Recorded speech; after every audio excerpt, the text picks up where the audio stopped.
Libanais sont à présent au bord du gouffre. Mais une plaisanterie orientale prétend qu'ils sont retenus par un très long élastique.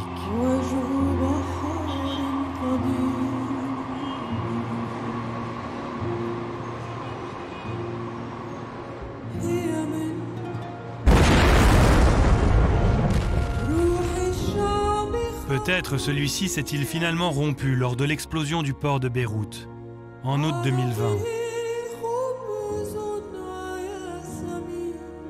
Une déflagration comme un coup de grâce pour un pays en faillite, plongé dans le chaos après des années de guerre civile et frontalière, de malgouvernance et de corruption.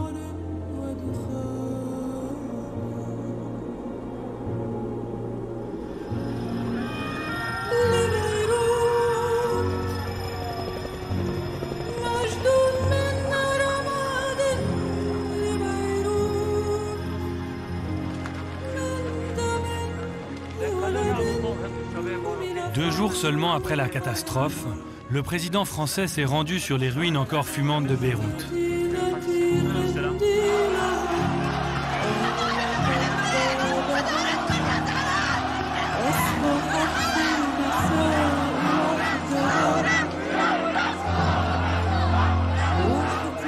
Pour soutenir le peuple libanais, il a plongé dans cette foule révoltée, qui caresse malgré tout l'espoir un peu fou que le drame soit un électrochoc pour tirer le pays du chaos. I was there to clean, and I saw the policemen or the presidential guards. So I thought that the Lebanese president is there, and I was like, this is my chance. Listen to us! Please, Mr. President, listen to us! Not a single president took us seriously since the day of the bomb! We have people that are still under the pile! They're still right now! It's either dead or alive! Why? Why do you want to even try to consider just to sit with them? No one cares about us! Just us all standing together! Believe me, I'm here. Believe me, ma'am. We believe in you. I'm believe in you. To help you first, directly, because this is a mandate I received from French people. And I'm here to put a strong pressure on them now to change the system and stop with corruption and reset the system for you. These are not politicians. They don't know what responsibility and duty is. They've just been taking our money for years and years and not giving us anything in return. We are fed up. We are piled. That's everything they've been doing to us. They have been putting us to face each other, one and one as all Lebanese, just for them to stay on their seats. You know why? Because your anger is my source of optimism. Thank you, Mr. Macron. Vive la France! Vive la France! Vive la France! Vive la France! Il m'a prise dans ses bras. Ça m'a apaisée. Vraiment apaisée.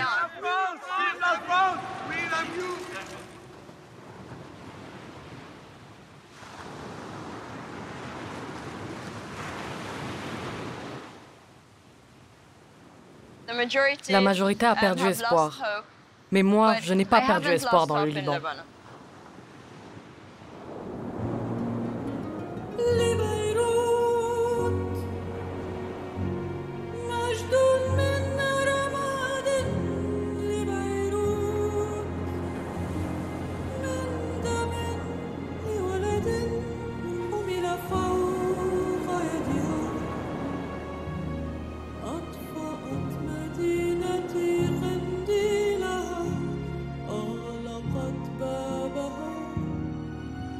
أصبحت في المساء وحدها وليل.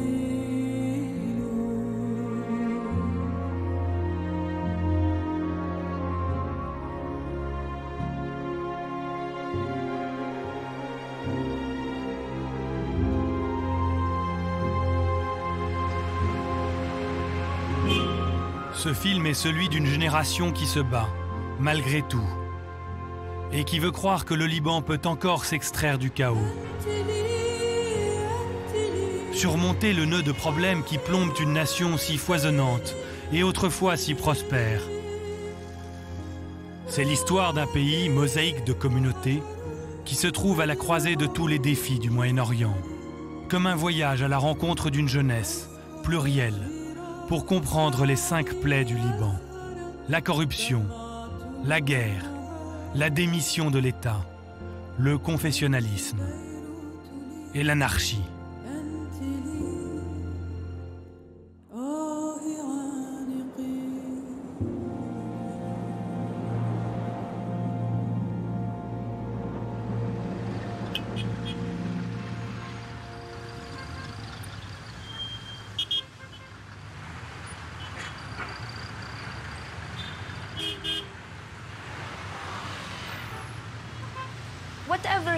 Tous les scénarios possibles, tu peux les trouver au Liban.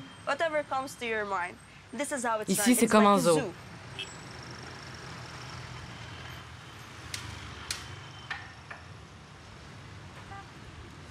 Et encore, un zoo est mieux organisé. Au moins, tu sais où va l'argent et les animaux sont nourris. Mais au Liban, non.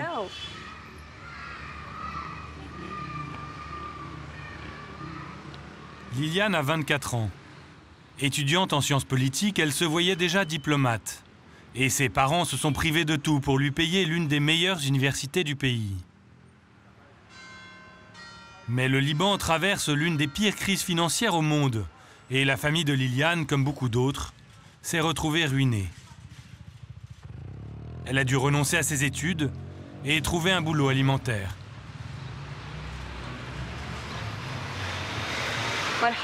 Bonjour.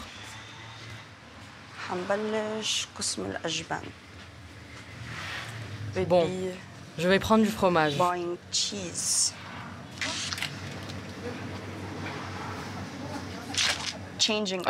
fait, non. C'est trop cher pour moi. Finalement, j'ai pris du yaourt. Combien coûte le jambon? Celui-là, le Piara. Donne-moi tous les prix, du plus cher au moins cher. Le Piara est à 90 000 livres. Le kilo? Exactement. Je vais garder le jambon pour les jours de fête. Alors les œufs, il n'y a même pas le prix affiché. De toute façon, les prix changent tous les jours. Excusez-moi, combien coûtent les œufs?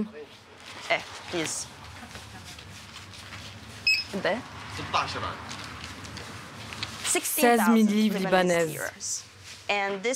Avant, c'était à 4 000 livres, parfois moins.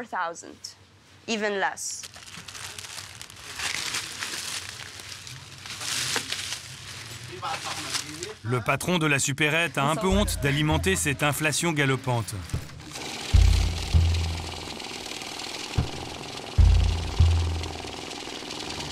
Pour se justifier, il finit par montrer sa messagerie WhatsApp, où le cartel des importateurs fixe les nouveaux prix, jour après jour. On est obligé de répercuter la hausse des prix, sinon on perd de l'argent.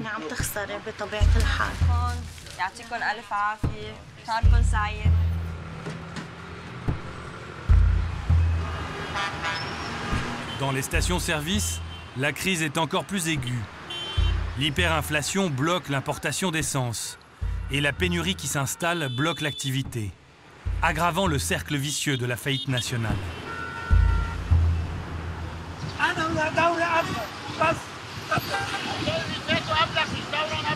J'attends depuis 8 heures. Jusqu'à maintenant, c'est déjà 11h30. Je suis avocat, je n'ai pas d'essence, je dois remplir l'essence pour pouvoir aller et venir. Regardez l'échec et l'humiliation. Quel État traite les gens comme ça? Quelle humiliation! Regardez! Les riches achètent à coups de bakchiche le droit de remplir le réservoir de leur voiture de luxe, grâce à leurs dollars, qui valent à présent une fortune.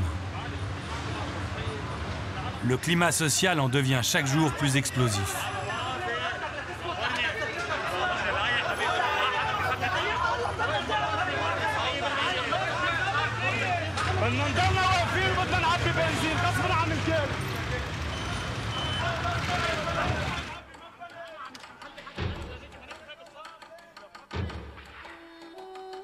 C'est pour éviter l'embrasement du pays que les soutiens historiques du Liban, à commencer par les Français, prennent régulièrement le chemin de Beyrouth pour convaincre les dirigeants libanais d'entreprendre des réformes vitales.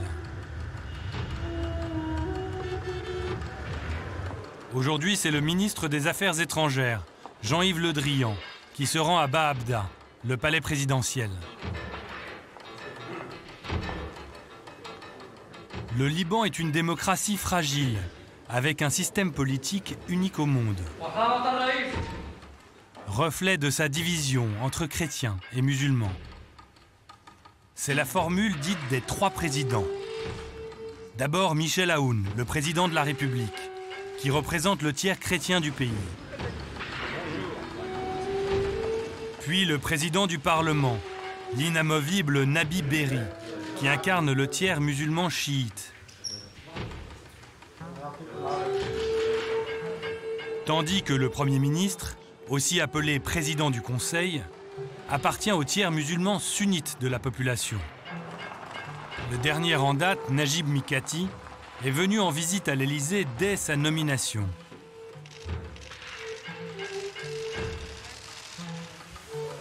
Cette trinité au sommet du pouvoir vise à préserver l'équilibre des forces entre les communautés.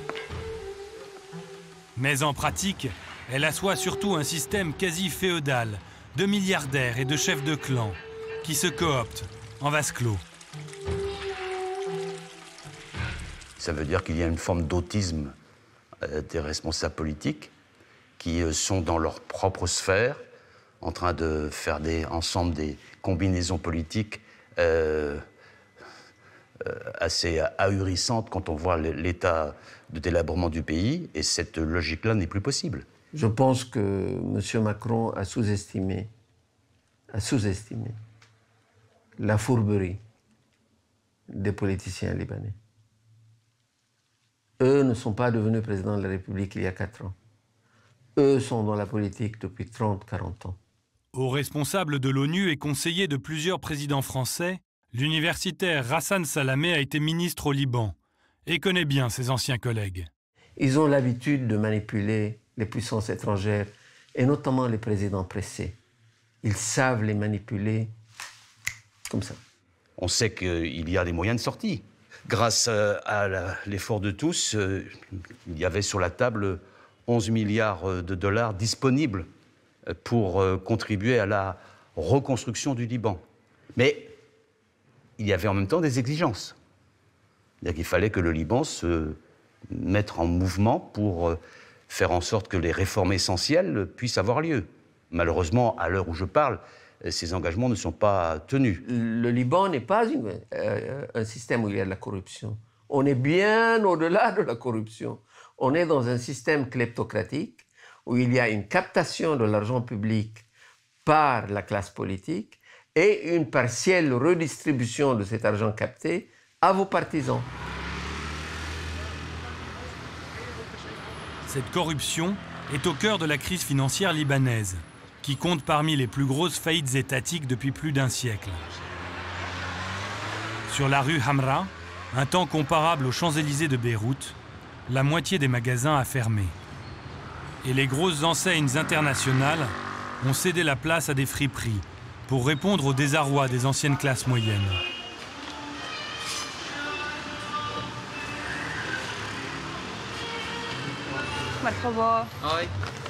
J'ai quelques vêtements à vendre. C'est la première fois que vous vendez des vêtements? Oui. C'est vous qui décidez de leur prix? Je suis sûre qu'ils sont tous au top.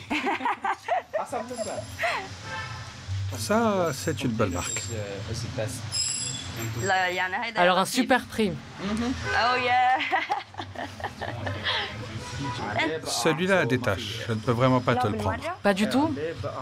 Oui, il est vraiment taché. Même à la machine, elles ne partiront pas.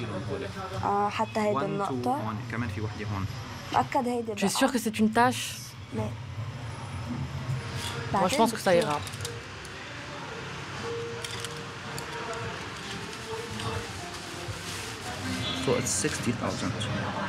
$60 000. 3 vêtements, 60 000 livres. Je te les donne en liquide. 60 000, c'est bien. Je peux te payer un déjeuner avec ça. 3 sandwichs. Oui, 3 sandwichs, c'est cool. 3 sandwichs, mais sans bouteille d'eau. Contrairement aux idées reçues, le camp progressiste libanais ne vient pas seulement de Beyrouth, ni des milieux aisés. Liliane, par exemple, est issue d'une famille modeste de la communauté chiite, au sud du pays, dans cette nation fragile où l'appartenance religieuse compte au moins autant que la citoyenneté. Tiens, c'est joli ça. H&M as well. Je n'ai jamais porté le voile de ma vie. Ce n'est pas ma vision de la religion. Ma mère a porté le voile pendant très longtemps, mais elle a décidé de l'enlever. C'est un choix personnel et on l'a soutenu. Elle ne porterait pas ça parce que c'est trop décolleté et trop court. Mais si l'envie lui prend, elle peut. Thank you. يعطيك ألف عافية. شكرا كثير لكم. يعطيكم العافية.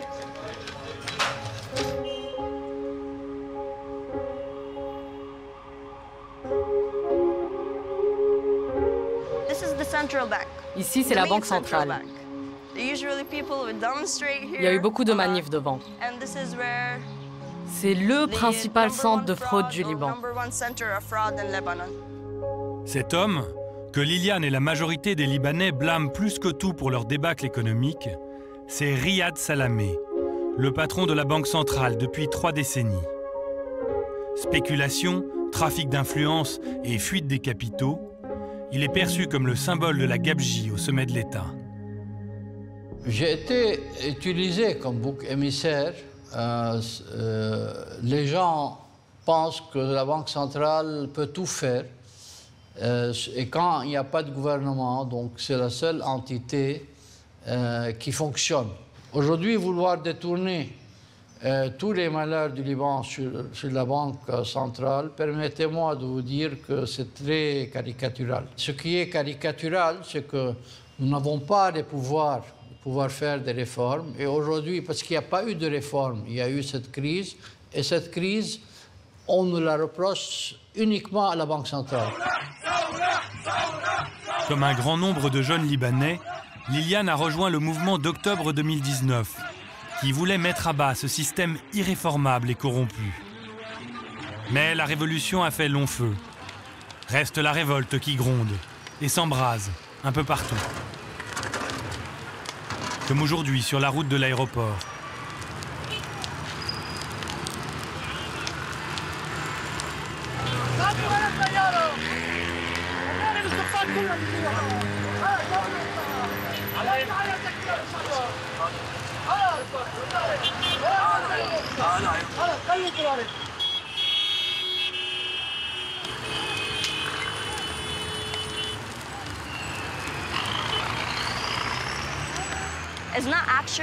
En ce moment, ce n'est pas vraiment la révolution, mais on s'en approche.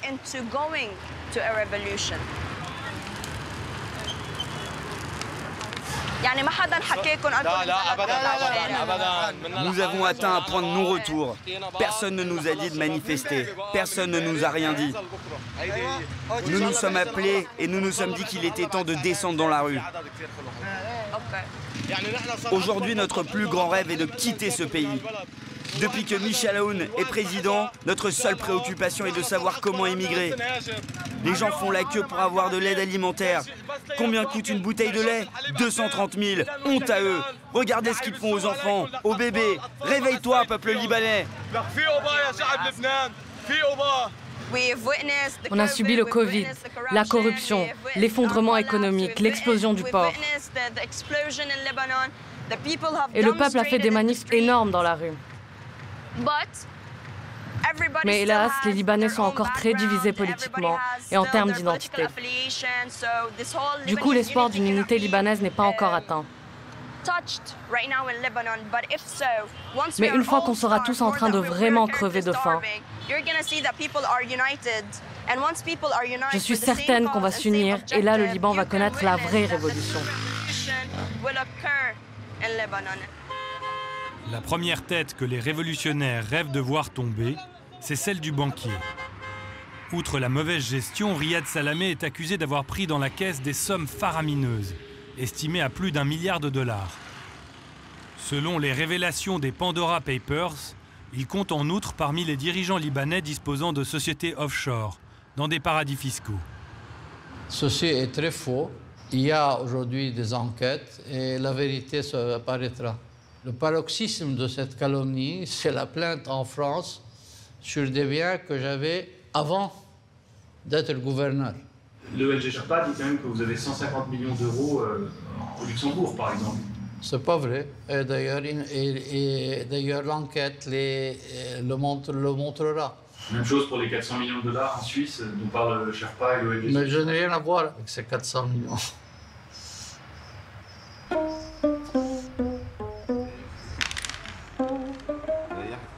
Malgré les suspicions de fraude, le FMI reste d'accord pour aider le Liban avec un prêt en milliards de dollars.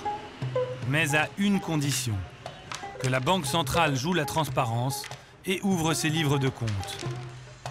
Or, Riyad Salamé, encore gouverneur en dépit des enquêtes judiciaires ouvertes contre lui en France et en Suisse pour blanchiment, refuse toujours de montrer ses comptes. Je crois qu'il a peur d'être tué. Parce que s'il ouvre les comptes, on trouvera peut-être certaines de ces ingénieries pas très catholiques. Mais on découvrira aussi combien la classe politique a bénéficié du système de ces 30 dernières années. Est-ce que la classe politique a envie d'ouvrir ces... Moi, je crois qu'il a l'appui de toute la classe politique pour qu'il n'ouvre pas les comptes de la Banque centrale.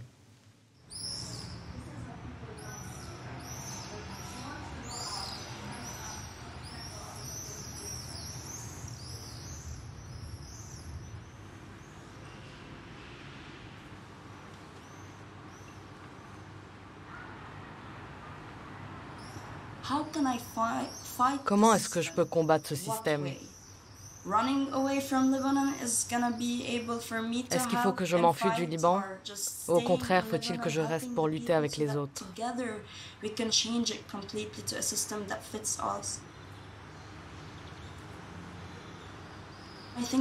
Je finis par penser que mon destin est de rester ici, pour m'engager dans l'action politique.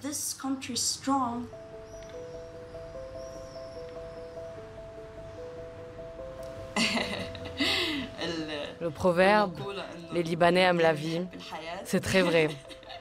On aime la vie malgré tout.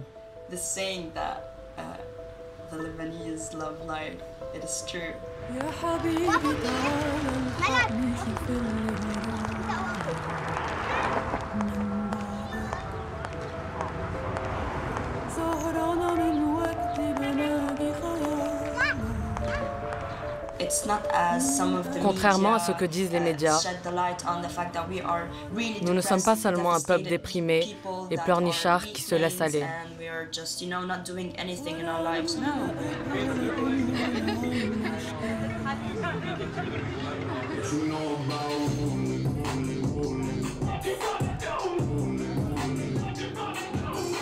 Au contraire, nous nous dressons contre le gouvernement et en même temps, nous adorons faire la fête, chanter, danser.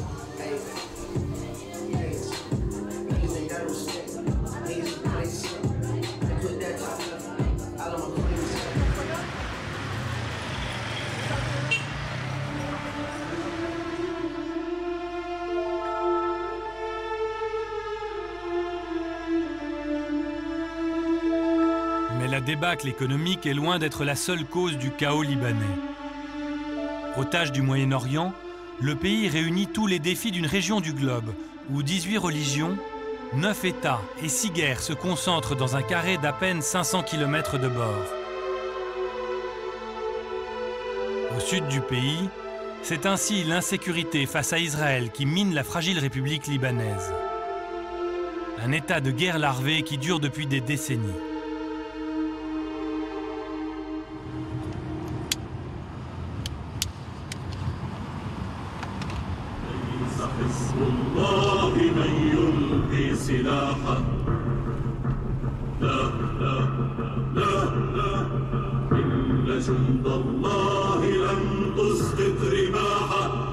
Khalil est officiellement journaliste.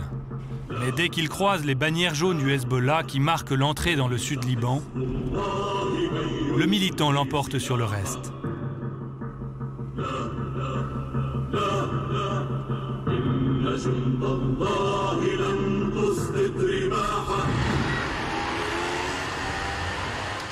Ici, la vie est belle et calme. Les gens se sentent en sécurité.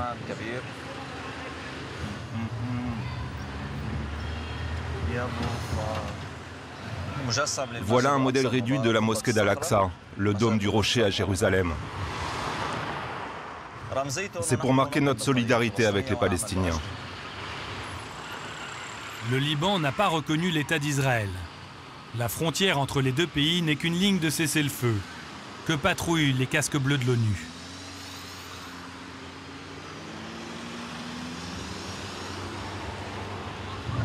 Cette route longe la frontière. Ce sont les Israéliens qui ont construit ce mur. Mais où est le Hezbollah? On les voit nulle part. Vous ne les verrez pas. Même les Israéliens ne savent pas où ils sont. C'est très important pour le Hezbollah d'être discret. Les combattants du Hezbollah font en sorte qu'on ne sache pas où ils sont, qu'on ne connaisse pas leur activité. Ça fait partie de la tactique militaire du parti.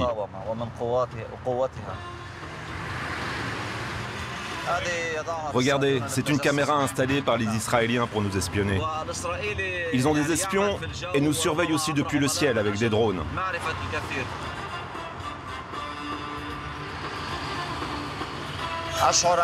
Je sens que nous allons libérer cette terre et la rendre aux Palestiniens. Pour moi, les Israéliens ne vont pas rester, ils sont étrangers. Au plus profond de nous, on se sent appelé à libérer cette terre. Dans ce climat ouvertement hostile, les habitants et touristes des deux bords s'observent ou se narguent. Tout comme l'armée israélienne et le Hezbollah, sans cesse sur le qui-vive.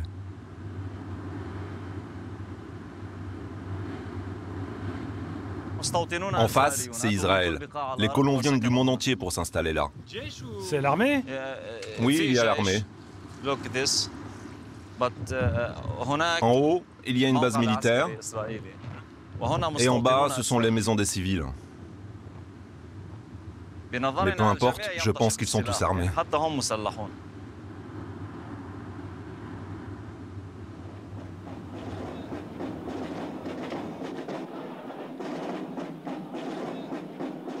Le Hezbollah, ou Parti de Dieu littéralement, est né au début des années 80, alors qu'Israël occupait le sud du Liban. Au fil des années, la milice chiite s'est structurée comme une véritable armée et s'attribue largement le retrait israélien du sud Liban en l'an 2000. Les unes après les autres, les dernières positions qu'occupait l'armée israélienne au sud Liban ont été évacuées durant la nuit. Et les convois de blindés franchissent la frontière. Et un peu plus tard, les premiers partisans du Hezbollah ont agité leur drapeau à la frontière.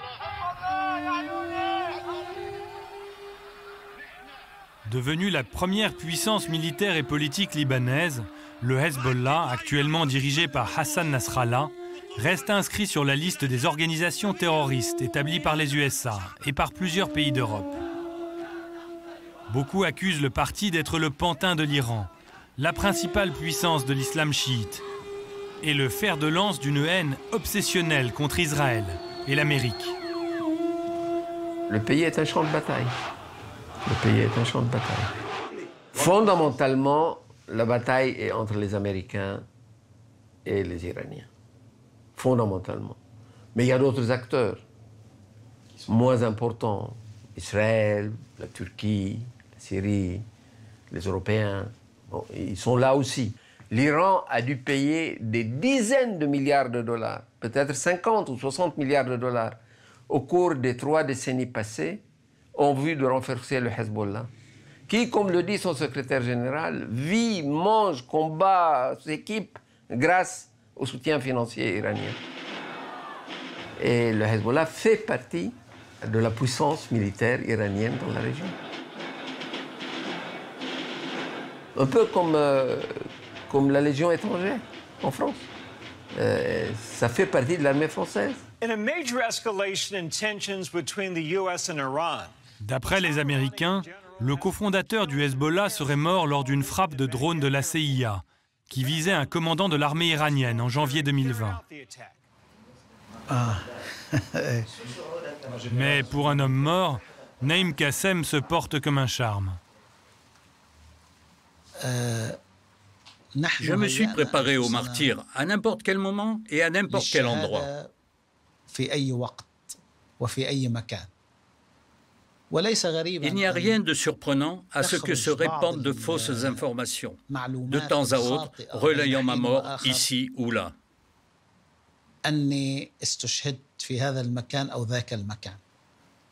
Plus que les assassinats, ce sont les sanctions économiques ciblées que Naïm Qassem reproche à Washington.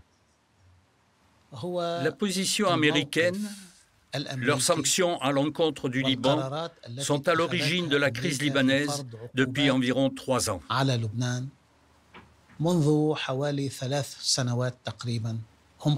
Car les USA disent que ces sanctions ne ciblent que le Hezbollah. Mais comme nous n'avons pas de banque en propre, en pratique, ces sanctions affaiblissent l'ensemble du secteur bancaire du pays et contribuent à l'inflation.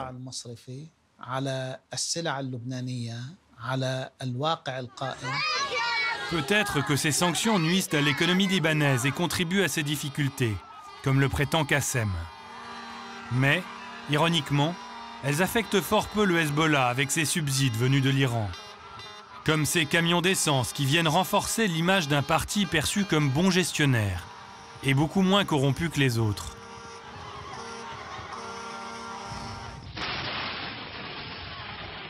Mais c'est le combat qui fonde surtout la popularité du Hezbollah. Le dernier remonte à l'été 2006, lorsque la milice a repoussé l'armée israélienne au sud Liban.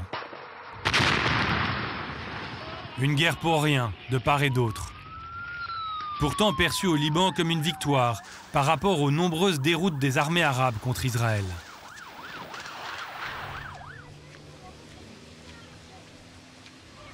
Le Hezbollah en est si fier qu'il a même érigé un musée à la gloire de son djihad de 2006.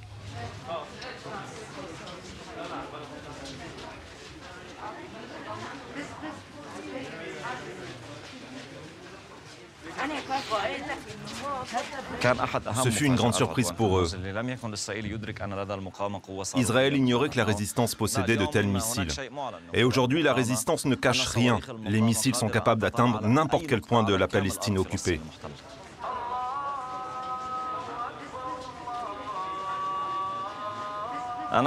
Moi, je n'ai pas combattu, je travaille dans le domaine du journalisme. Mais appartenir à la résistance, c'est déjà combattre. Que tu aies ta carte du Hezbollah ou non. Tu peux combattre par différents moyens. La culture, les armes, les médias. Et même la façon dont nous éduquons nos enfants est une forme de résistance. Mais je ne suis pas contre prendre les armes. Si le Hezbollah me demande d'intervenir dans n'importe quel domaine, je le ferai. Les Américains ciblent le Hezbollah par tous les moyens, notamment par le blocage de ses comptes sur les réseaux sociaux. Khalil enrage d'avoir été pris dans les mailles du filet. Mon compte Facebook a été bloqué pendant 30 jours, puis 90 jours. Pourquoi? Simplement parce que je mentionnais le nom de Hassan Nasrallah et celui du Hezbollah. Mais Facebook est juste un instrument des États-Unis.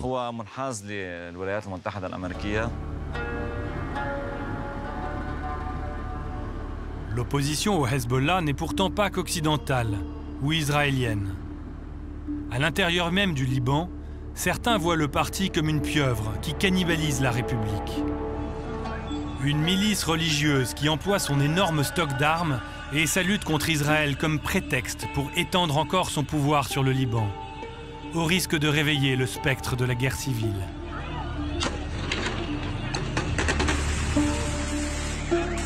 Comme lors de cette confrontation, en plein Beyrouth, pour s'opposer à l'enquête sur l'explosion du port, qui incrimine certains de ses membres.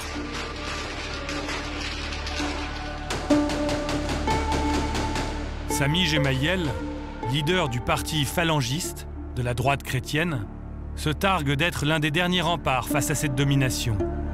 La présence de l'Iran et du Hezbollah ici, non seulement c'est une atteinte à la souveraineté et à l'indépendance du Liban, mais c'est également un changement structurel de l'identité du Liban. L'objectif du Hezbollah, c'est de contrôler le Liban et d'imposer sa façon de voir la vie à tous les Libanais, d'imposer son idéologie, sa façon de voir la vie de l'être humain, qui est basée sur un concept de guerre perpétuelle, un concept de violence, un concept de non-respect de l'autre, que vous voyez aujourd'hui en Iran.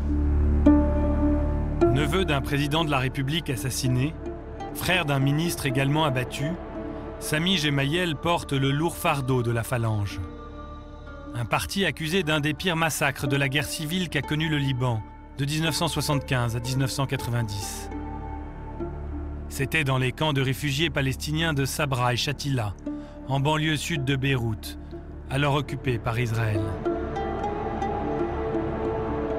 Aujourd'hui, son parti veut tourner la page et se présente comme le porte-voix du camp pro-occidental au Liban. Mais le cycle de la violence est loin d'être achevé. Vous avez au Liban des forces politiques et des Libanais qui continuent à dire non. On n'accepte pas d'être sous tutelle. On veut un pays indépendant et souverain. Ça demande du courage, bien sûr. Beaucoup de gens sont morts avec ce discours, y compris mon frère. Il a été tué en 2006. Vous pensez que c'est le Hezbollah? Écoutez, si ce n'est pas le Hezbollah, c'est la clique. Parce que le Hezbollah, les services secrets syriens, les petites milices pro-syriennes, c'est un seul groupe, tout ce monde-là. Donc, voilà, c'est eux qui ont tué Hariri, Ils ont un réseau mafieux qui est énorme, d'ailleurs, qui est reconnu par l'Europe, par les États-Unis.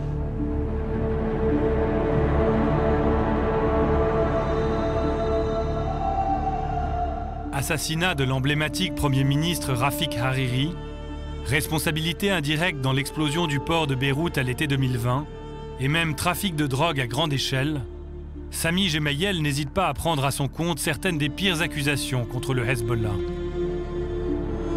Je ne me sens pas menacé, je sais que je suis menacé. On monte en voiture le matin, on ne sait pas si on va arriver ou pas. C'est comme ça.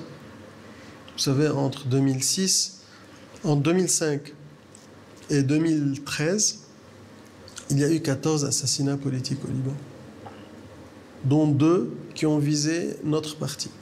Que répondez-vous aux accusations de trafic de drogue et d'assassinat politique?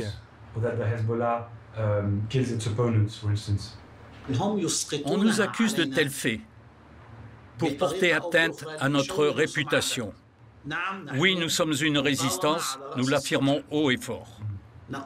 Nous sommes armés et continuerons à nous armer. Oui, telle est notre conviction. Mais pour ce qui est de la drogue, nous considérons que le trafic est interdit, de même que son utilisation. Malgré sa posture martiale, le Parti de Dieu s'avère pourtant aussi capable de calculs politiques.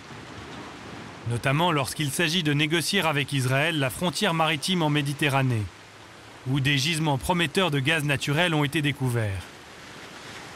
Une manne pour le sud Liban, et donc pour le Hezbollah. Là-bas, c'est la zone de Nakoura, frontalière avec Israël. Le secteur regorge de gaz à exploiter. C'est ce même secteur qui fait l'objet de négociations pour tracer une frontière maritime. Mais cette négociation n'implique aucune relation ou accord politique entre le Liban et Israël. Et j'ajoute que le Hezbollah reste bien sûr opposé à tout accord politique avec les autorités israéliennes.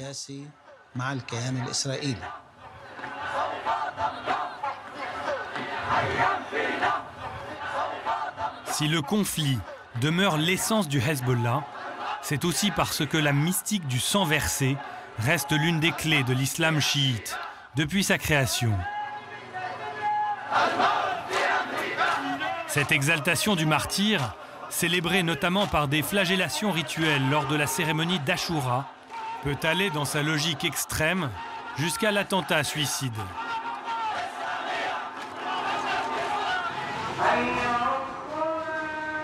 Une approche qui a imprégné l'ensemble des mouvements du djihad.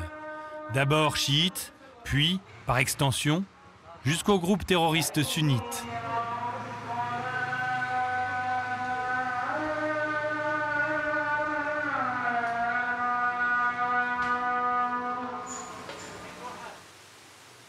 C'est ici, dans ces bourgades du sud Liban où Khalil a grandi, que le Hezbollah a mis au point sa tactique de l'attentat kamikaze, au nom de la guerre sainte.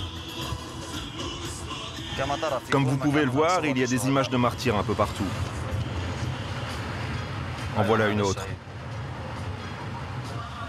Le martyr est le chemin de la vie. Les martyrs se sacrifient pour permettre aux autres de vivre avec dignité sur leur terre.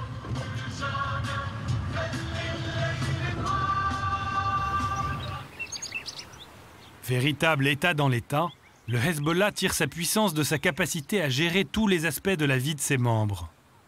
École, santé, retraite. Les fidèles du parti sont entièrement pris en charge, en échange d'une loyauté intégrale. Khalil tient à en faire la démonstration, dans sa propre famille.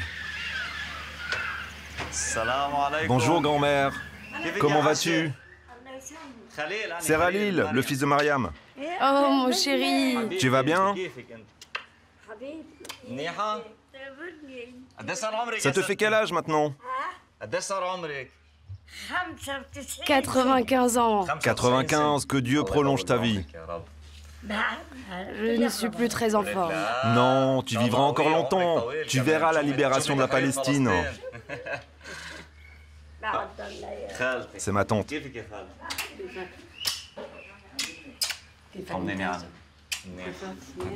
D'ailleurs, tu viendras prier avec nous à Jérusalem. Tu te souviens quand tu allais en Palestine avant l'occupation juive de 1948? Bien sûr, je m'en souviens. Les Israéliens menacent toujours la frontière. Est-ce que tu veux que les enfants continuent à se battre? Ma descendance, ils ont toujours considéré Israël comme un ennemi. On poursuit le combat? Oui, bien sûr. Qu'ils crèvent, on les piétinera.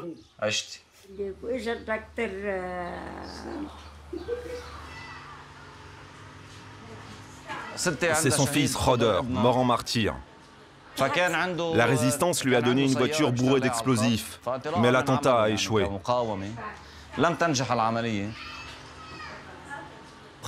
Alors, les Israéliens l'ont emmené dans la prison de Markaba et l'ont torturé pendant des heures. Jusqu'à lui défoncer le crâne. Ils lui ont tellement frappé le crâne qu'il s'est ouvert et que du liquide, comme de l'eau, a coulé partout sur son corps.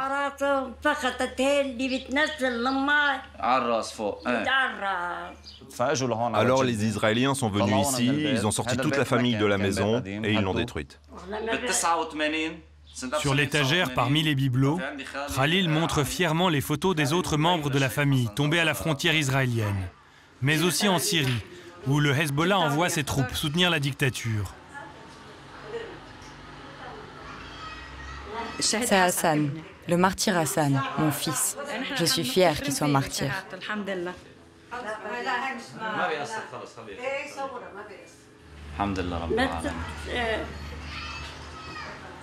Tu as 13 ans? Tu es prêt à combattre les Israéliens? Tu sais te servir d'un fusil d'assaut? Bravo à toi. Lui, c'est mon petit cousin, il s'appelle Roder, en hommage à notre oncle martyr. Tu aimes le Hezbollah? Quand tu seras grand, si les Israéliens entrent chez nous, que feras-tu? Je les flinguerai, je les combattrai. Pourquoi? Parce qu'ils viennent nuire à notre pays. Bravo à toi. C'est un brave garçon, il est très mature.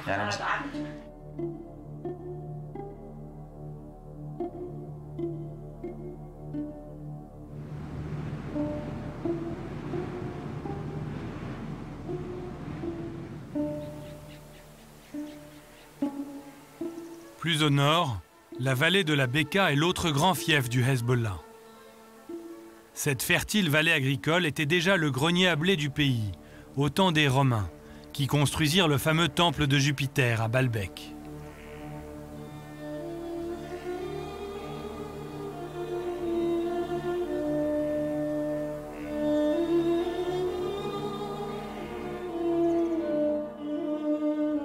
C'est dans la Bekaa que se trouvent les meilleures crues viticoles du pays. Prise entre les chaînes montagneuses du Mont Liban et de l'Anti-Liban, l'opulente vallée illustre également l'un des problèmes les plus aigus du moment, la démission de l'État, notamment face au problème des réfugiés qui ont fui la guerre civile syrienne, de l'autre côté de la frontière, à quelques kilomètres seulement. Ces Syriens en exil forment la plus grosse proportion de réfugiés au monde, soit 1,5 million de personnes pour 4 millions de citoyens libanais.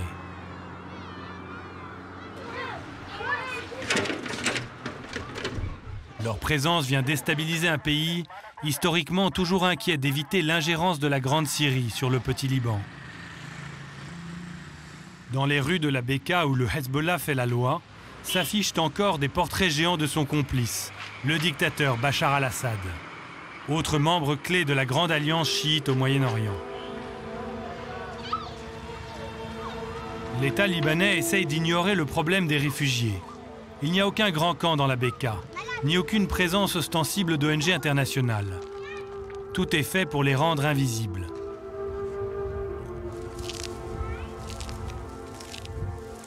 Les abris des Syriens sont éparpillés sur la plaine, en bordure des champs qu'ils labourent pour le compte des propriétaires libanais.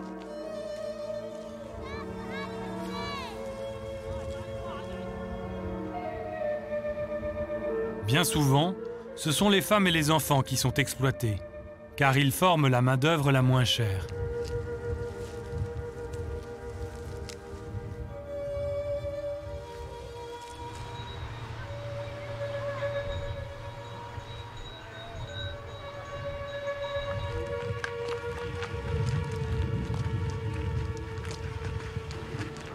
Abdel Fattah n'a que 12 ans, et il travaille déjà comme un adulte pour nourrir sa famille.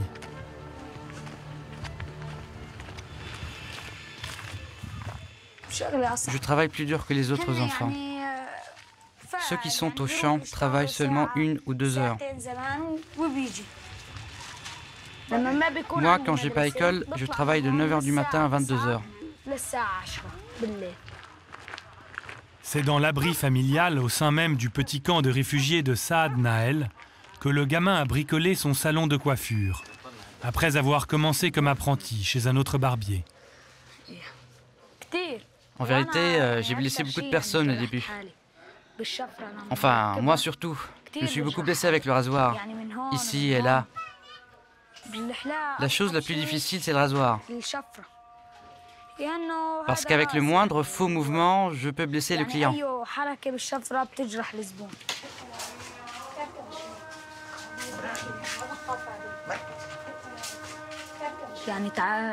Maintenant, ça fait 1 an que je travaille. Je me suis privé de beaucoup de choses, comme de jouer avec les autres enfants.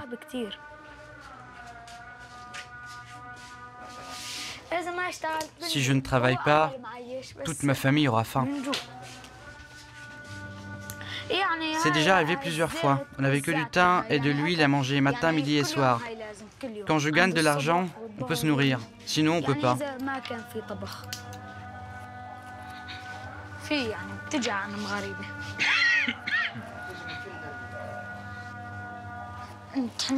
Pour la barbe, je prends 10 000 livres. C'est moins que les autres barbiers. Juste assez pour acheter du pain.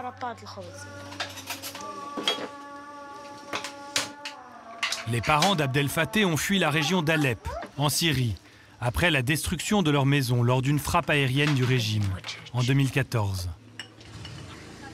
Ils survivent avec leurs 5 enfants, grâce à l'aide alimentaire de l'ONU. Mais Djoumana, la mère de famille, est gravement malade.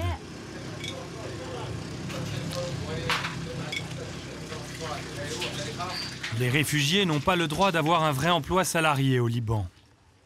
Et le père d'Abdel Fattah explique s'être abîmé le dos en enchaînant les petits boulots de manutentionnaire. En Syrie, j'étais cadre dans une usine qui fabriquait des chips. Elle s'appelait Miam Miam. Au Liban, je ne trouve presque pas de boulot. C'est pour ça que je fais travailler Abdel Fattah.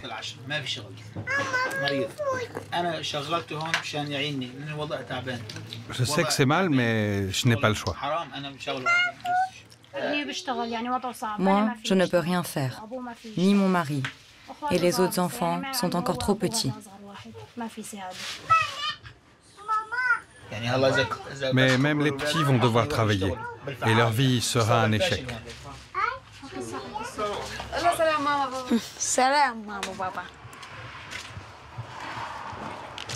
Quelques jours par semaine, Abdel Fattah essaye malgré tout d'apprendre à lire et à écrire. Il va dans les locaux d'une petite ONG libanaise, Beyond, qui cherche à pallier comme elle peut l'absence complète de services sociaux libanais. Bonjour Abdel Fattah, comment vas-tu? Bonjour professeur, je peux entrer? C'est ta classe? Oui. Installe-toi. L'ONG enseigne les bases en lecture, en maths et en cours d'anglais.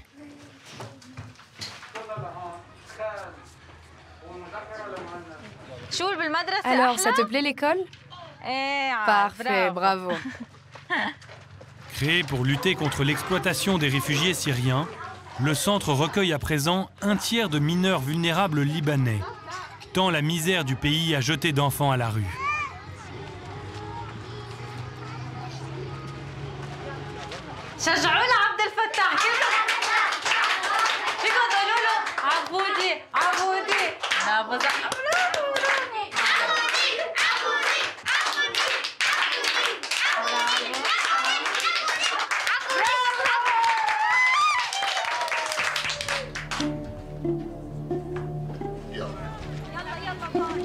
Mais aider les réfugiés syriens n'est pas au goût de tout le monde.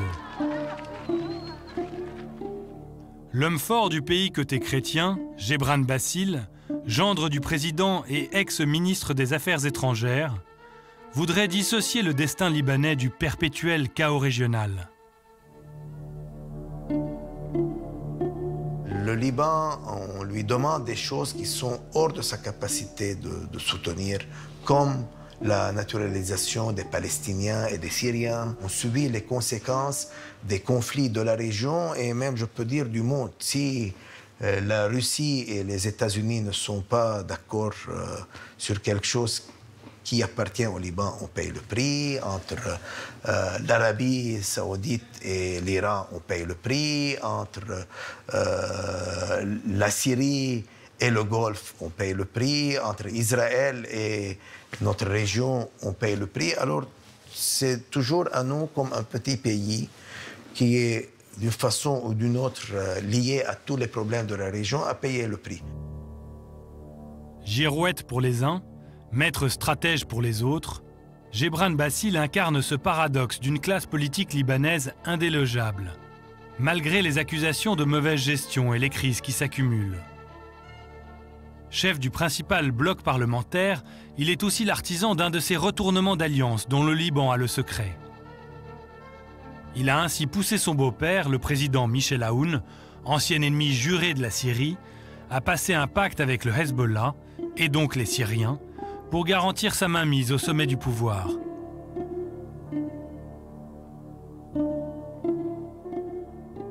Oui, je peux en même temps être très différent culturellement, idéologiquement du Hezbollah et beaucoup plus proche de l'Occident, de la France et des États-Unis, mais à être en harmonie dans mon pays avec le Hezbollah, plus que je le suis avec ces pays, parce que je dois vivre dans mon pays. Alors oui, on peut faire ça facilement sans être des traîtres.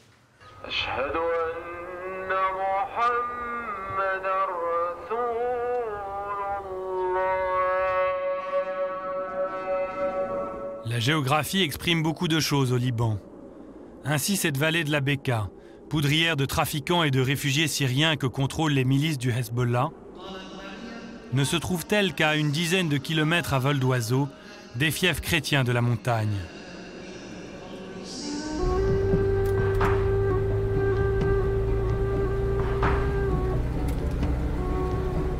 En quelques lacets de routes sinueuses et une poignée de checkpoints, On passe de la fournaise de la plaine aux cimes brumeuses de la chaîne du mont Liban, qui culmine à 3000 mètres.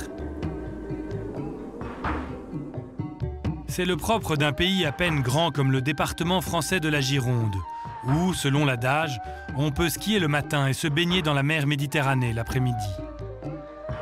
Un pays où se croisent tous les défis du Moyen-Orient et qui compte rien moins que 18 religions officiellement reconnues par l'État, avec des rivalités communautaires à l'origine d'un grand nombre de blocages politiques. C'est un pays compliqué, sectaire, confessionnel. Alors il ne faut pas se mettre dans un seul tunnel. Il y a tellement de tunnels, il y a tellement de boyaux, il y a beaucoup de choses. Mais c'est impossible de faire des réformes dans un système confessionnel. C'est impossible d'avoir l'élite libanaise qui part maintenant, qui émigre, arriver au pouvoir. C'est impossible. C'est un système clos. Un brin désabusé, Walid Jumblat sait de quoi il parle.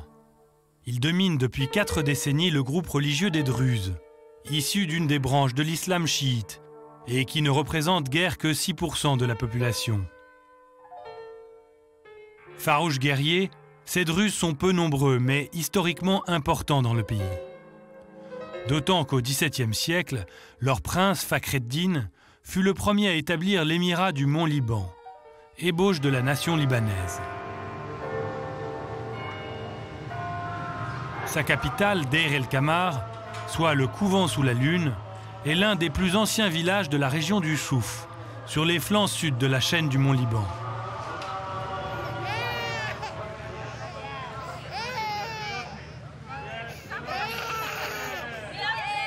Emblématique de la mixité libanaise, plusieurs églises chrétiennes, maronites ou orthodoxes, y jouxtent un temple druze, ainsi que des mosquées sunnites et chiites. Au détour d'une ruelle, il y a même une vieille synagogue. C'est de Deir el-Kamar que vient Marie-Jo. Elle a tenu à ramener au pays son jeune époux, Abdallah, pour lui faire découvrir les oliviers qu'elle a reçus en héritage.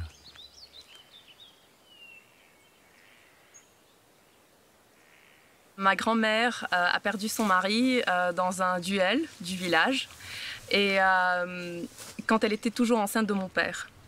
Et comme elle n'a pas voulu être un fardeau financier ou autre pour ses parents, elle a décidé de vendre tous ses bijoux. Elle s'est acheté ce terrain-là pour en fait payer les études de mon père. Et c'est de là en fait que tout son chemin académique et puis professionnel, tout a commencé grâce à ce petit terrain.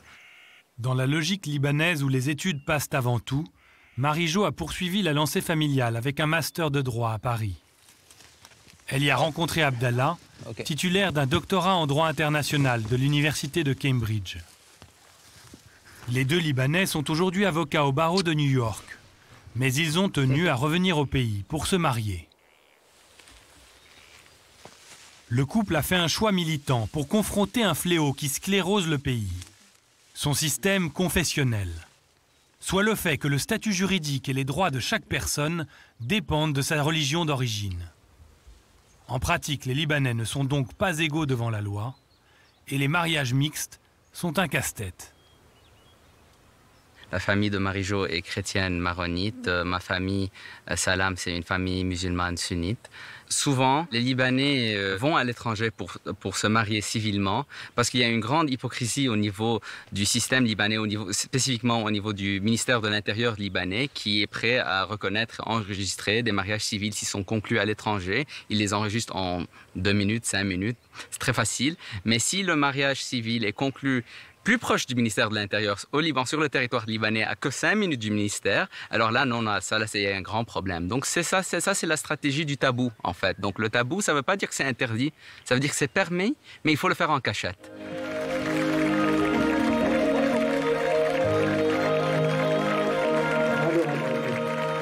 Donc on s'est mariés à Beyrouth, en plein Beyrouth, devant des centaines d'invités. Donc on voulait aussi avancer au niveau d'une reconnaissance au niveau de la société et pas seulement une reconnaissance juridique.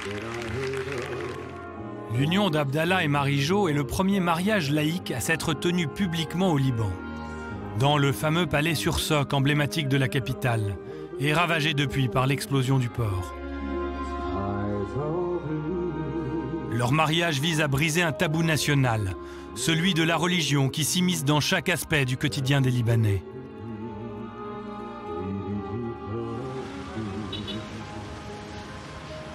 Mais le combat est loin d'être gagné, car leur mariage a beau être légal, il n'est toujours pas reconnu par l'administration libanaise. Si le couple a des enfants aujourd'hui, il serait considéré comme illégitime.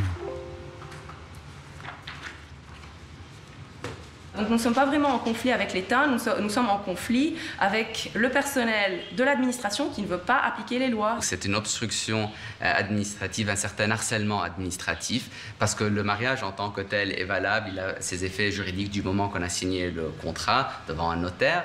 Et donc ce contrat-là a créé des droits et des obligations réciproques.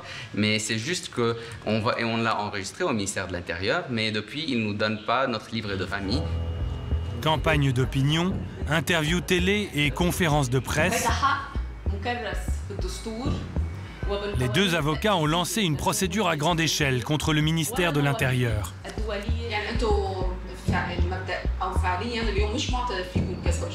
بتشكرك على سؤالك لأنه هيدا جزء من هدف وزارة الداخلية أنه يخلقوا هالتشويش. Avec leur mariage, le couple mixte s'attaque donc au cœur du système libanais, le confessionnalisme.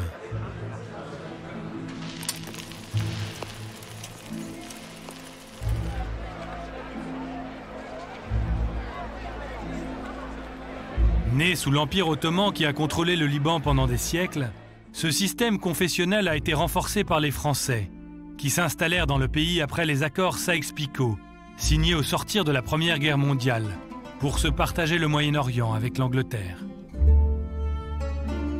Sous le mandat colonial, de 1920 jusqu'à l'indépendance du Liban en 1944, c'est ainsi la République française, laïque, qui inaugure un système du diviser pour mieux régner, afin de favoriser les chrétiens, ses alliés historiques dans la région. Les fonctionnaires puis les ministres seront donc nommés selon leur appartenance religieuse, plutôt que pour leurs compétences.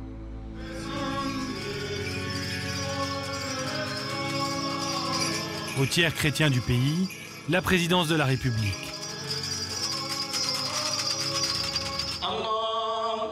Au tiers sunnite, le poste de Premier ministre. Et au tiers chiite, celui de chef du Parlement. Avec une pincée de ministères pour les Druzes et les autres petits groupes. C'est pas juste. Pourquoi ne pas donner à chaque citoyen la même chance et que chaque citoyen soit responsable? Suivant la Constitution, on est égaux. Suivant le partage confessionnel, on n'est pas égaux. Suivant le partage confessionnel et sectaire, on n'est pas égaux. D'abord, le Liban n'est pas une nation.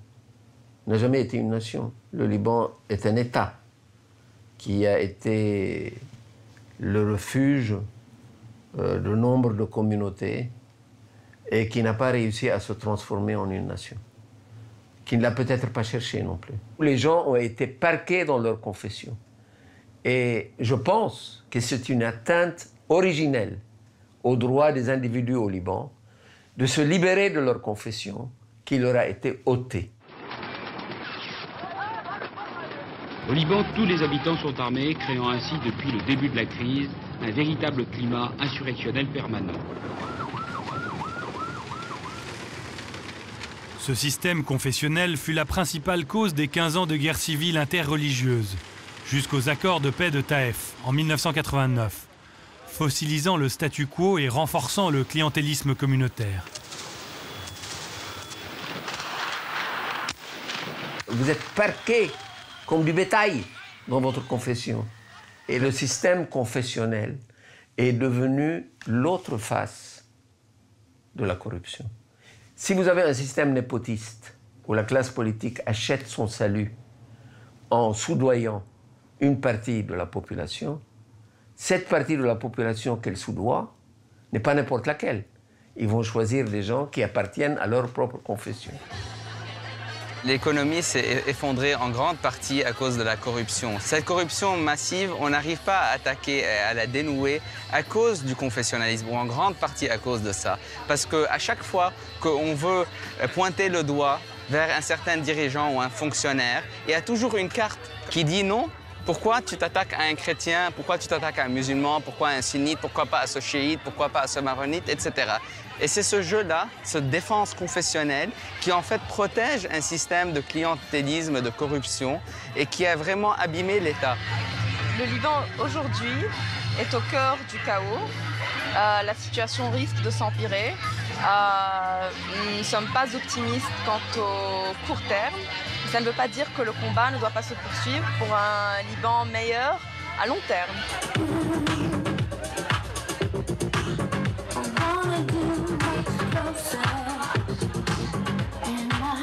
Mais les espoirs à long terme de ceux qui ont encore des $fraîches à dépenser dans les clubs de plage, qui firent la réputation du Liban, ne veulent plus dire grand-chose lorsque le ventre crie famine.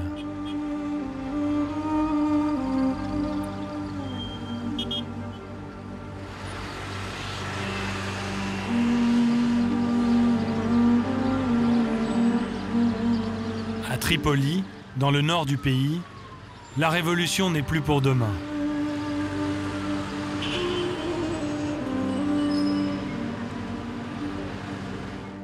C'est comme si la ville concentrait tous les problèmes du Liban. La grande cité sunnite est régulièrement menacée par les débordements de la guerre civile syrienne, toute proche, et par la contrebande, qui siphonne l'économie. Délaissée par les services publics, en proie à l'anarchie grandissante, Tripoli préfigure un scénario du pire pour le Liban.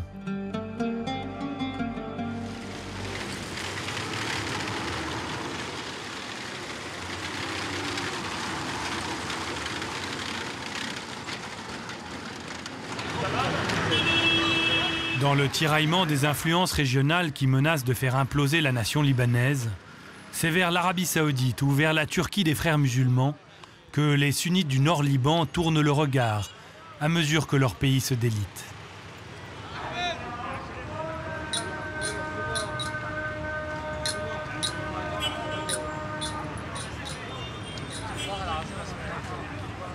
Il faut dire que l'échec est visible à chaque coin de rue.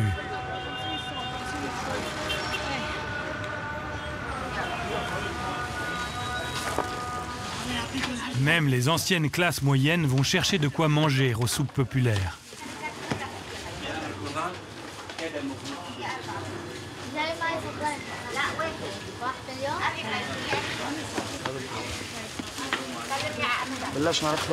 Quand nous avons commencé à travailler, nous avions environ 60 à 70 personnes. Mais avec le Covid et la crise économique, le nombre de demandeurs n'a fait que se multiplier. Et en 9 mois, nous sommes à 600 personnes par jour, environ.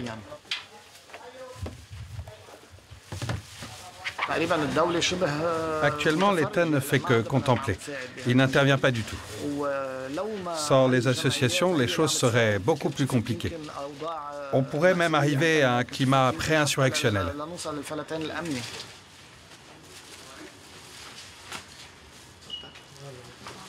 La hausse des prix et la pénurie des matières premières poussent les entreprises à la faillite.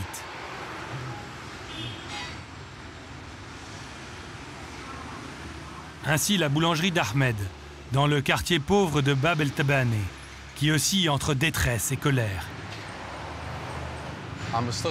Je travaille dans cette boulangerie depuis que j'ai 12 ans. Et ça fait 15 ans que j'y suis. À cause de la crise, elle a fermé il y a 1 mois. À la boulangerie, quand ma journée était terminée et qu'il n'y avait plus qu'à nettoyer et fermer la boutique, il restait toujours 1 ou 2 pâtisseries ou un peu de fromage. Je les ramenais à la maison et les enfants étaient heureux de les manger.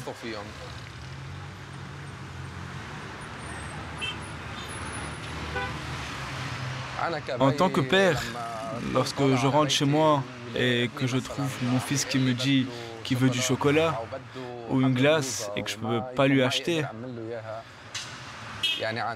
je préférais plutôt être mort que d'avoir à entendre ces mots.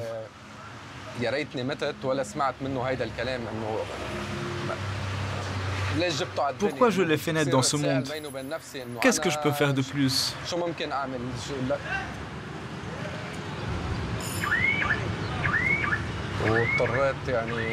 Partout, j'ai cherché du travail. Mais aujourd'hui, c'est impossible d'en trouver. À combien est passé le sachet de pain? Le grand sachet de pain, 3500. Je peux avoir 2 sachets de pain, s'il vous plaît? Bien sûr, 2 sachets. Tu penses que le prix va encore augmenter? J'espère qu'il restera à ce prix. J'ai un peu d'expérience comme boulanger. Vous avez besoin d'employés? Vu la situation, on réduit plutôt le nombre d'employés. Il ne faut pas l'oublier, le gouvernement subventionne la farine. Sinon, le pain serait 5 fois plus cher pour atteindre 15 000 livres. Si le blé n'est plus subventionné, ce serait la plus grosse catastrophe. J'espère que tu trouveras du travail bientôt. Que Dieu te protège.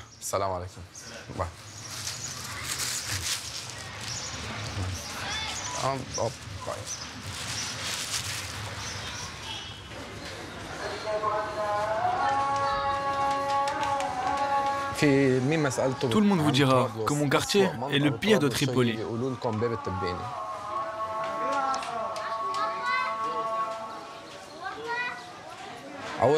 Déjà, il y a beaucoup d'incivilité. Et aussi, une grande partie des jeunes, à cause du manque de travail, en arrivent à se droguer.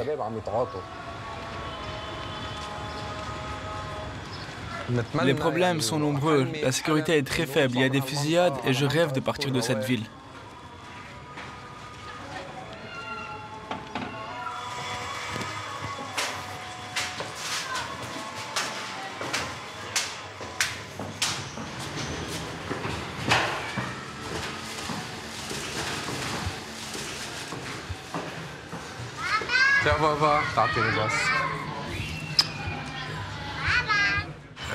Quand ils seront grands, j'aimerais que mes enfants ne restent pas dans ce pays, qu'ils ne vivent pas ce que j'ai vécu. Quand je serai grand, je veux réparer des voitures. Il veut devenir mécanicien, qu'il puisse faire des études et réparer des voitures, si Dieu le permet. Moi, je veux réparer des bébés. Je vais acheter une Lamborghini et je la réparer avec un tournevis.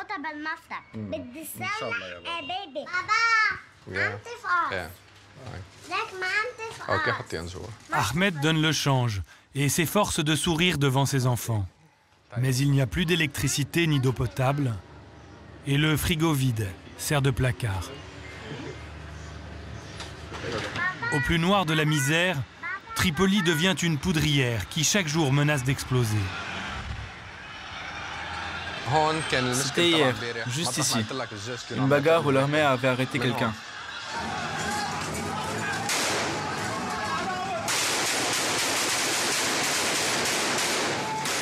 Ils font tout pour que le peuple entre en conflit avec l'armée et pour laisser le frère tuer son cousin. Et le cousin a tué son frère. Mais ça va se retourner contre eux, parce que l'armée est des nôtres. Si les choses continuent de s'empirer de façon durable, la révolution va s'amplifier, et pas de façon paisible. Elle va s'étendre jusqu'à devenir le chaos.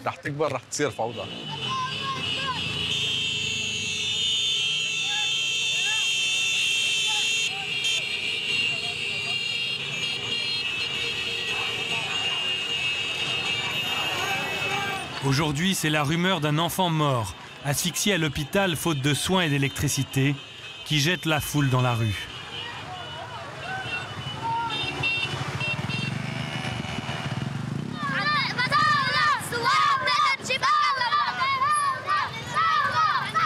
On veut manger et boire, mec. Quel peuple de merde!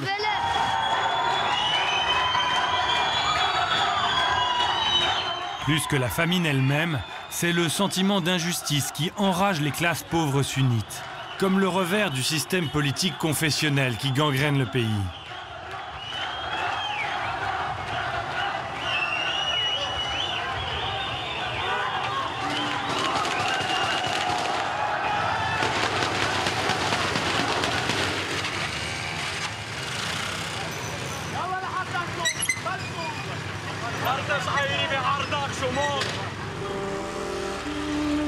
Pour l'instant, Les émeutiers comme les soldats tirent en l'air.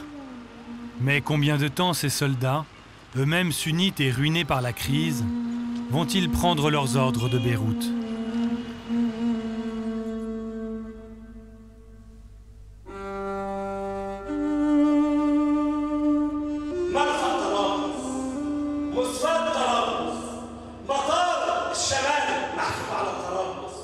Dans la mosquée Taqwa, la plus grande de Tripoli, tenue par les salafistes, l'imam prêche la modération lors de la prière du vendredi.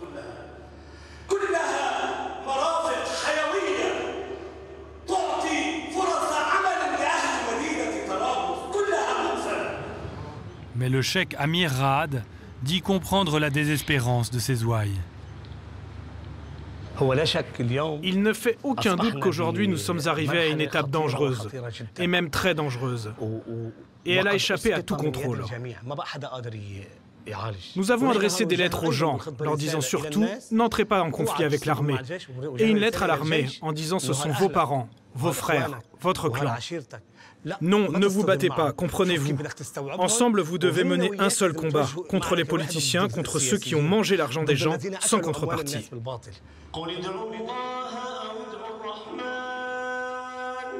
Au Liban, il n'y a aucun recensement fiable de la population, ni des différents groupes religieux, pour ne surtout pas menacer le fragile équilibre des 3 tiers, entre sunnites, chiites et chrétiens. Mais les musulmans sunnites du Nord n'y trouvent pas leur compte. Ils sont convaincus d'être tenus à l'écart et délaissés.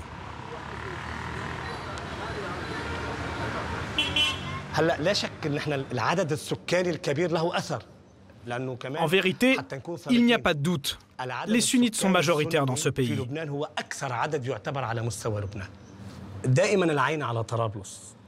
Les préjugés contre Tripoli ne datent pas d'aujourd'hui. C'est pour cela qu'on nous lance régulièrement au visage l'accusation d'être proche de Daesh. On veut rendre Tripoli sécessionniste alors qu'elle fait partie de la nation. L'afflux d'armes et même de combattants djihadistes venus de Syrie fait craindre le pire à Tripoli.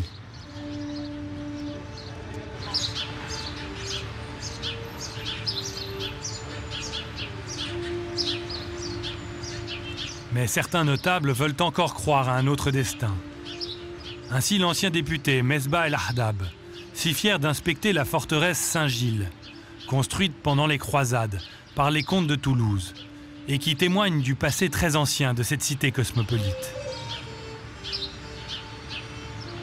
C'est une ville qui est à majorité sunnite, oui. Il y a beaucoup de gens qui peuvent être conservateurs religieux, mais loin d'être extrémistes ou djihadistes. Et c'est une ville qui est complètement brimée et persécutée. Et on essaie de donner une image complètement différente du tissu social. Parce que si Tripoli, à contre-nature, se voit transformé en quelque chose qui ressemble à Daesh, comme on a vu ailleurs au Moyen-Orient, Homs, Hama, Alep, etc., eh bien, c'est pas seulement les sunnites qui vont en souffrir, c'est tout le Liban, toute la diversité libanaise qui va en souffrir. Aux yeux de Mesbah, le désarroi du Nord-Liban n'est pas simplement le reflet d'un pays qui sombre. C'est encore une autre facette du cynisme politique au pouvoir. La stratégie du chaos est une stratégie qui a été utilisée pendant longtemps par le régime libanais pour essayer de s'adresser à l'Occident en disant « nous sommes les seuls à pouvoir régler la stabilité du pays ».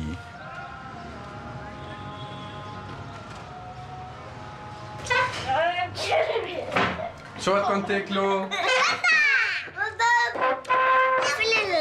veux une tartine. Je t'en fais une.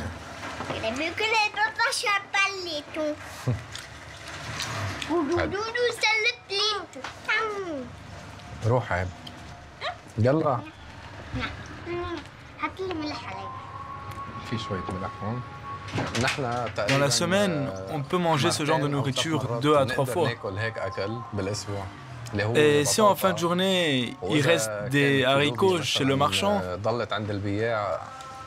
on en achète car ils sont moins chers et ça permet de nourrir les enfants.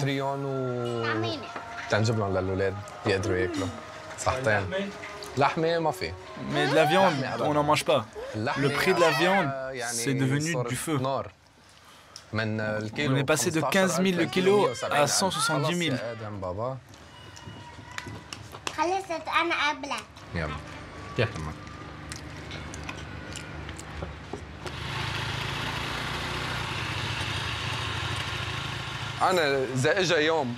Si un jour je ne peux plus assurer une bouchée de nourriture pour ma maison, je descendrai dans la rue, tout mettre sans dessus-dessous. Peu importe les conséquences.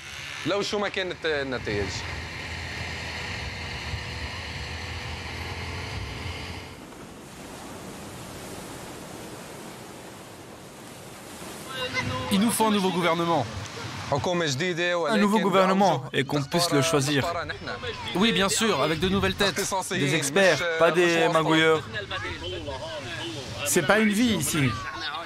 On est des morts vivants. On est déjà morts, mais on tient encore sur nos jambes.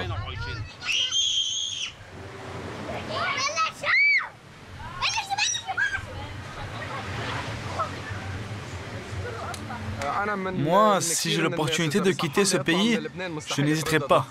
Et je partirai avec ma famille, pas tout seul.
Que Dieu bénisse le Japon pour nous avoir envoyé de tels moteurs. Il est un peu fatigué, mais nous les Libanais, nous sommes beaucoup plus rincés que lui. Lui, tu le secoues, il finit par partir. Nous, tu peux nous secouer autant que tu veux. On ne repartira pas.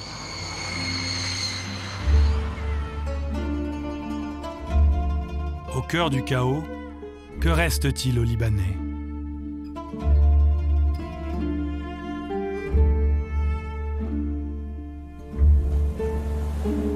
Sans doute la vaillance d'un peuple qui a su traverser tous les remous de l'histoire, à force d'intelligence, d'humour et de courage.